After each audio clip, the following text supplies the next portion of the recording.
Welcome back to 101 East. This week we are asking the question, if the government of the Philippines could have done more ahead of the two devastating storms that struck there recently. Well, I'm joined now by the Defence Minister, Gilberto Teodoro. He is also the head of the National Disaster Coordinating Council. Mr. Teodoro, thanks for joining us. First of all, the NDCC and you as its leader have come under a lot of criticism for its handling of those two storms before, during and after. How do you respond to that criticism? Well, I'll just respond with the words not of myself, but of the United Nations missions here, that we responded as effectively and as quickly as our resources would enable us to do so. And we responded much quicker than other countries, even more developed countries. Like in Katrina, it took them 2 days to do so. We were responding immediately. Of course, the reach was limited because of the constraints which we suffered. But probably an objective assessment will show, and the United Nations has said it, that we responded as best as we could given our resources. So resources, are they a key issue for you? Oh, because yes, if you look at the documents, the statements that were coming out of the NDCC during Ketsana, was saying that you had 12 rubber boats in action, you had 8 ambulances, a couple of helicopters. That's nowhere near enough, is it? It's not enough, but it's a question of who should provide them. The local government units, who are the primary responders, the national government, and if we talk about the national government, which agency? The only agency under my direct supervision is the Armed Forces of the Philippines. And buying rubber boats is not part of our capability upgrade and modernization plan.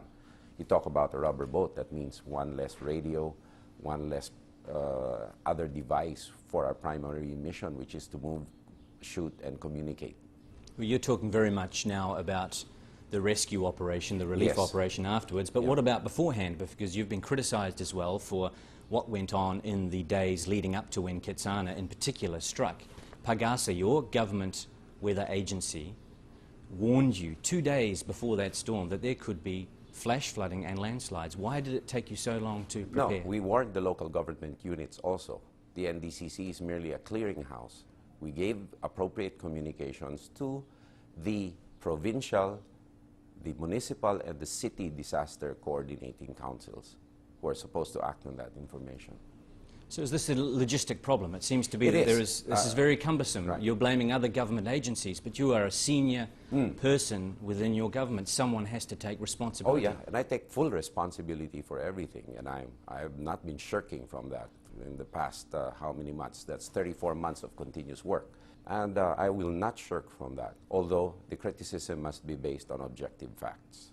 Your president, Gloria Arroyo, said that this was a once-in-a-lifetime event, but talking about Ketsana and the amount of rainfall that it produced, and no one would deny that it was a severe storm. However, you get on average 19 or 20 serious storms per year. So why is this country, this government, not more prepared for these disasters? Well, with Ketsana, it's an extraordinary event. Even scientists will tell you that.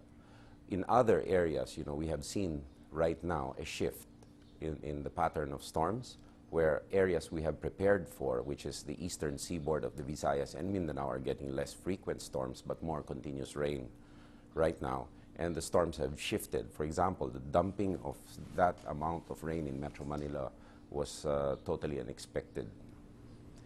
But no doubt also your government has pointed the finger, and you're kind of hinting at it there, of global warming, changing these storms. Oh yeah, we feel the effects every day. For the first time in my whole life, I've heard of deaths from tornadoes in this country.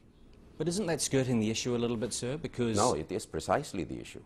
It's precisely the issue of capacity building in the part of the national government and the local governments to deal with whatever challenges, whether they are routine weather disturbances or global warming. There is also the fact that areas get more heavily populated, particularly urban areas, and you have the specter of having people in vulnerable areas. But what I mean by skirting the issue is that you have been getting storms for a long time now. You've been getting typhoons. Yes, they may be getting more frequent, they may be changing their patterns, they may be getting more severe, but you've been getting storms for 100 years, as you say. So why are you not prepared? Why do you not have these systems in place now? Well, systems cost money, and preparation for disasters will cost a lot of money, which should go to education, social services, and the like. Our resource base is really limited in this extent. Even with local governments who are constrained by law from using a portion of their earnings for calamities in terms of preparedness, they can only use what the calamity portion of their resources if there is an actual calamity, and that's by law. Well, the NDCC itself, the organisation, the branch of the government that you are in charge of, isn't that part of the problem? Because this is an ad hoc organisation that comes together only when there is a disaster. So why is there not it doesn't group only when there is a disaster, but in effect it does, because of the fact that it is merely a council of line ministers or line secretaries. It was a creation during the Marcos era where the Secretary of National Defense had vast powers, even over the local police forces. Now with the advent of the 1987 Constitution, with devolution, with enhanced local autonomy, the decree stands out like a sore thumb. But you need someone in charge. In times of disaster, you need to be the man in charge, and you need to have more power than the local authorities and the police. Not merely power, but now we see resources too, to enable us to deal with it. And that's why there are pending bills right now in Congress to create a new disaster risk management agency. And so will that have its own budget, and it will prepare for storms? Yes. It will prepare to augment local governments in a direct manner by having its own rescue capacities and rescue equipment in case local government units are overwhelmed. So you, by the sounds of it, are admitting that the current setup, which was in place during these two particularly bad storms, simply hasn't worked? No, it has not worked, definitely. And we're overstretched in terms of personnel capacity, in terms of resources. That's why we had to ask for international humanitarian assistance.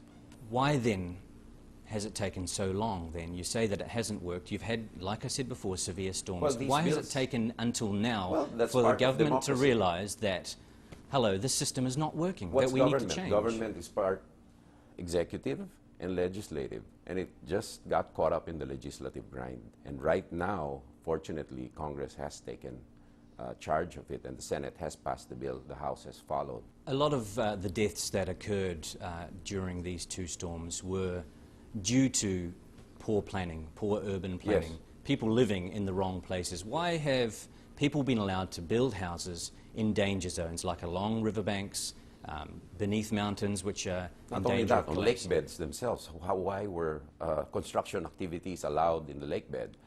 Well, right now, I think that's a good question that everyone, if our generation, must find out. So why has it been allowed to happen? Your government has been in power since 2001. We want to find out, because these structures have been there long, long before. But it's too late to find out. Your government is about to leave office. No, the private reconstruction, public-private sector reconstruction commission will find out. That's why it is a partnership between the private and the public sector, so it outlasts regimes or administrations. But these people have been building in these areas and living in these areas long before you came to power, your government came to power. Yeah, and 2001, why did you not address these issues then? Because you get storms every year. These people were always going to be in danger living in these places. It's not an easy issue to address. Even the most insignificant of a shanty over a vulnerable area takes years of legal procedures to get them out. You have to find adequate relocation sites and the like, and then normally it's kind of a messy endeavor, physically and legally. But right now we have the opportunity to do that, since these people are now in evacuation centers. We are not allowing them to return, and we're jump-starting with the assistance of the private sector to find adequate relocation sites with adequate livelihood opportunities for them. You've talked a lot about money. The President, Gloria Arroyo, has been criticised for her travel expenditure, for example, and dipping into contingency funds. Surely money like that could be better used in situations like that, because, as you say, a large part of the problem here was money and a lack of resources. And here you have a president who's spending what her people say in her country is far too much money on traveling overseas. Well, that's also a mindset of a myopic view, because each travel of the president has some economic purpose to it, as proof. And in fact, because of the continued remittances of our foreign workers abroad and continued favorable reviews of our economy, investments continue to pour in. I'm sure they can answer that better than me. You've declared that you are running for the presidency when the elections are held next year. So now is your chance to say what could be done better. You've got to come up with something because your approval ratings are extremely low at the moment. This disaster, well, these two disasters. To be seen, Well, at the moment, sir, they're 4%. Well, at the moment, there's still 7 months. But do you see that as an indication or a reflection on how the people, No, the it's Filipino a reflection people, on the part that I just started late. do you see that as a reflection of how the Filipino people think you have handled these disasters? No. You don't see this as being No, the because end my of your approval campaign? rating went up 4 times after that incident, from 0.6 to 4%. It's modest, but it went up. Gilberto Teodoro, thanks for joining us. Thank you. That's all for this edition of 101 East. From me and the team, thanks for watching.